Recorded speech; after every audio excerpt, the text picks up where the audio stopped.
But they said yes, and that's important. I caught a glimpse of it during last year's visit of the President of Mexico to the United States, and a get-together shortly after, sponsored by the Wilson Center. In Felipe Calderon, we saw a popularly elected Mexican president who didn't slink into Washington hat in hand to ask for favors from the colossus of the North, but a confident leader who was willing to speak hard truth to an American president and to a joint session of Congress. He appeared utterly uninhibited about calling for the repeal of SB 1070 in Arizona before a joint session of Congress. That's something new for a Mexican president, and that's something new about the relationship between our two countries. Shortly after, Ambassador Arturo Saruman, the son of immigrants to Mexico, formidably fluent, well-informed, realistic, gave a tour of the terrain as he sees it on behalf of his government, and talked about Mexican nationals who live in the United States, the millions more Mexican Americans, and the Latino community writ large, and how they have become, in his view, a special resource for both countries. Ambassador Saruman said a more affluent, acculturated, successful Latino community in the United States was a good thing for Mexico, and obviously a good thing for the United States. It put me in mind of my years as a reporter here, in the final years of the Cold War, where Captive Nations Week was not some obscure entry on the July calendar, but a time to hold public rallies, commemorations, for presidents to visit the city, for Dan Rostenkowski and Roman Kuczynski to rail against the continued Soviet domination of Eastern Europe. American citizens who traced their presence in this country to earlier immigrant flows were understood to, expected to, assumed to have an interest in the old country. It wasn't a big deal. Irish politicians held forth for years over the treatment of Catholics in Northern Ireland. German, Italian, and other ethnic groups in the United States all had a lot to say about what was going on back in Europe for more than 100 years. Look at the shock. Look at the shock when Mexican Americans carry a Mexican flag or say something about Mexico. New rules for new people, I guess. Unbelievable. But because mobility and communication technology makes it relatively cheap and pretty easy to talk to people back home, home now remains a real place in the lives of many immigrants today. It's not like Naples that you left and thought you would never see again. It's not like Bergen, Norway, that you got on a ship and ended up farming in the Midwest and you knew you were never going to see Norway again. Just pass by a convenience store and see all the individual national flags on the phone card charts and realize that the old Europe-centered world of the foreign-born is totally gone, overdone. In 1850, the top 10 birth countries of foreign-born Americans included Switzerland at number 6. Never knew that many Swiss came here. In every census, for the next 140 years after the 1850 census, Germany was in the top 10 of countries of origin for Americans.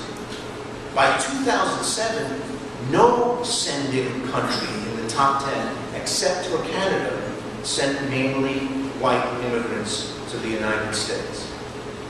Today, the top 5 sending countries are Mexico, China, the Philippines, India, and El Salvador. In 1960, 75% of the foreign-born residents of the United States were born in Europe. That's 13% now, or half as many as Asia at 26%. Today, of the estimated 38 million foreign-born Americans, 20 million are from Latin America. Just 4.5 million are from Europe.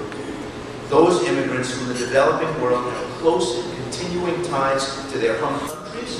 Go to them, visit them. Go to O'Hare at night when all those international trips take off and see the big cardboard boxes with string around them, with fans and computers and stereo equipment, going home to wherever home is. conversation over how the United States will relate to India, China, Pakistan. Immigrant communities in Miami and Brooklyn and Queens and Chicago have tremendous influence in places like Port-au-Prince. Mexican presidential candidates don't only campaign in Monterrey and Guadalajara and Veracruz when they campaign.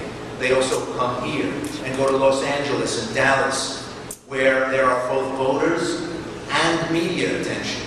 If you're running for president of Mexico, the way to get on the top spot in the news is not to campaign in Michoacan. You always campaign in Michoacan. The way to get in the top spot in the news is to campaign in Dallas, where you will lead that night's news from Mexico City. But assimilation may make many of these questions moot by the middle of the century, which many of you in this room haven't yet reckoned with. If intermarriage rates and the rate of English acquisition and the loss of Spanish continue to remain as high as they are, a large and really distinctive Latino population may become a sentimental symbol of the old days. The writer Richard Rodriguez pointed out that in California, Mexican Americans don't even look like their own grandparents. So as some among you imagine leadership roles in the community that stretch out into the coming decades, better keep an eye on intermarriage, suburbanization, and access to the middle class, all of which may make Latino identity in 2050 a very different kettle of fish from what it is now. So the challenges are many: demographic, educational, economic, cultural, political. Obviously, I've only been able to give a quick overview, since any one of these topics could be a subject on its own, a full-length book, documentary, film, whatever. So there's a lot there to be thinking about, chewing on. But if there's any one takeaway from this morning, it's got to be this. I know business people who go to breakfasts like this are big on takeaways, so here it is. I left it for the end.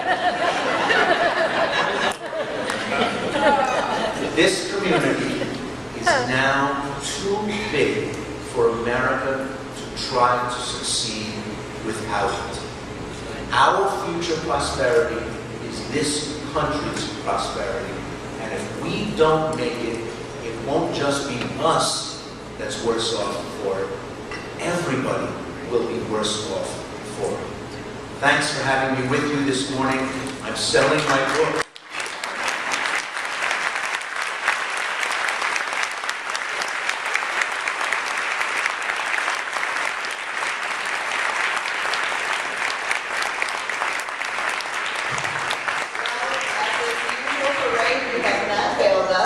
Those were great insights, Ray. And to make it even more meaningful, we have